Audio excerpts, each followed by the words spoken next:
بعض اوقات انسان قرآن مجید کو اس لیے تلاوت نہیں کر پاتا کہ وہ یہ خیال کرتا ہے کہ اس کو تلاوت صحیح نہیں آتی،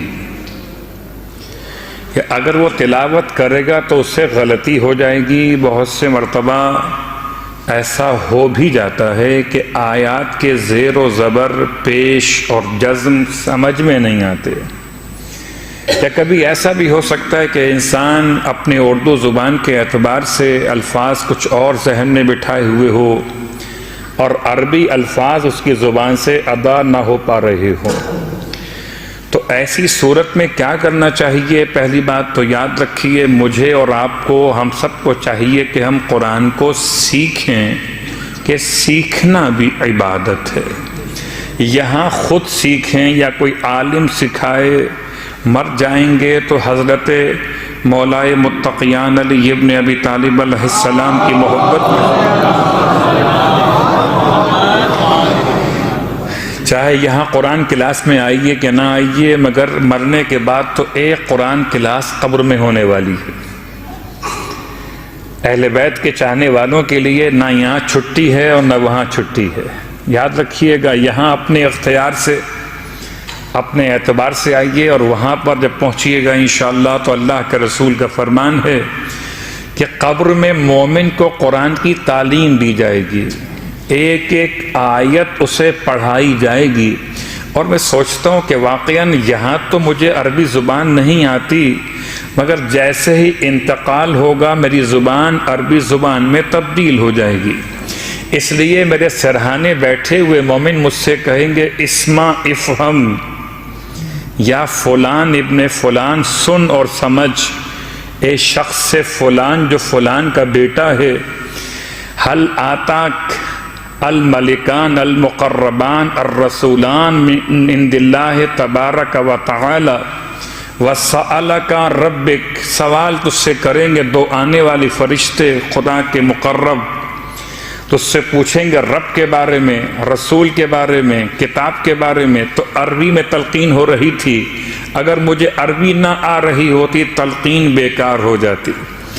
تو کوئی تو ایسی برکت ہوگی کہ نہ انگلش میں، نہ اردو میں، نہ فارسی میں، نہ اپنی مادری زبان میں تلقین ہوگی، تو خطبی مرتبت کی زبان میں۔ صلوات پڑھیں محمد وعلیہ۔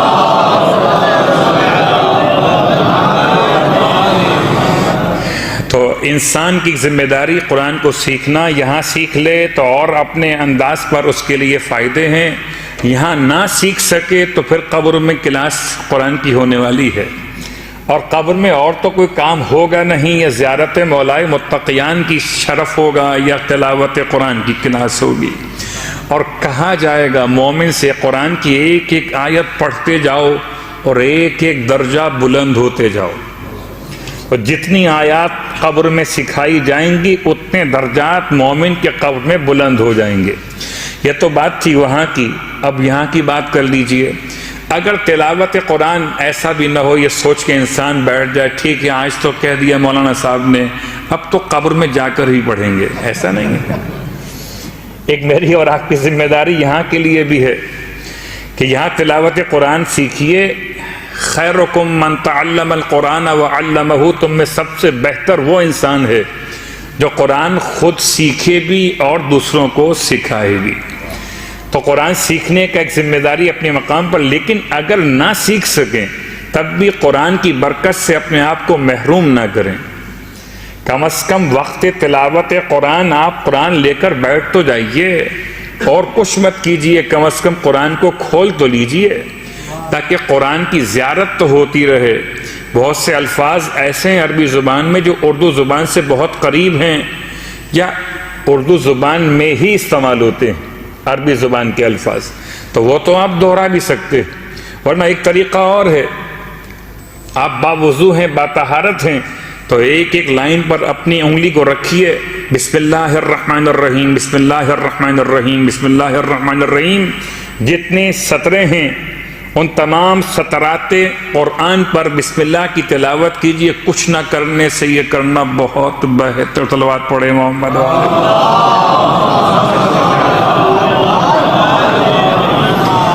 اس کا ایک فائدہ تو ثواب کا حصول ہے، اور ایک فائدہ مومن کی عزت و آبرو کا محفوظ ہو جانا۔ اب مجھے بتائیے، میں آپ کو دیکھ رہا تھا کہ آپ قرآن لیے بیٹھے ہوئے ہیں اور آپ انگلی رکھ کے کچھ پڑھ رہے ہیں، میں سمجھ رہا تھا کہ آپ قرآن پڑھے ہوئے ہیں۔ اگر آپ قرآن کو ہاتھ نہ لگاتے، سب قرآن پڑھ رہے ہوتے اور آپ الگ بیٹھے ہوتے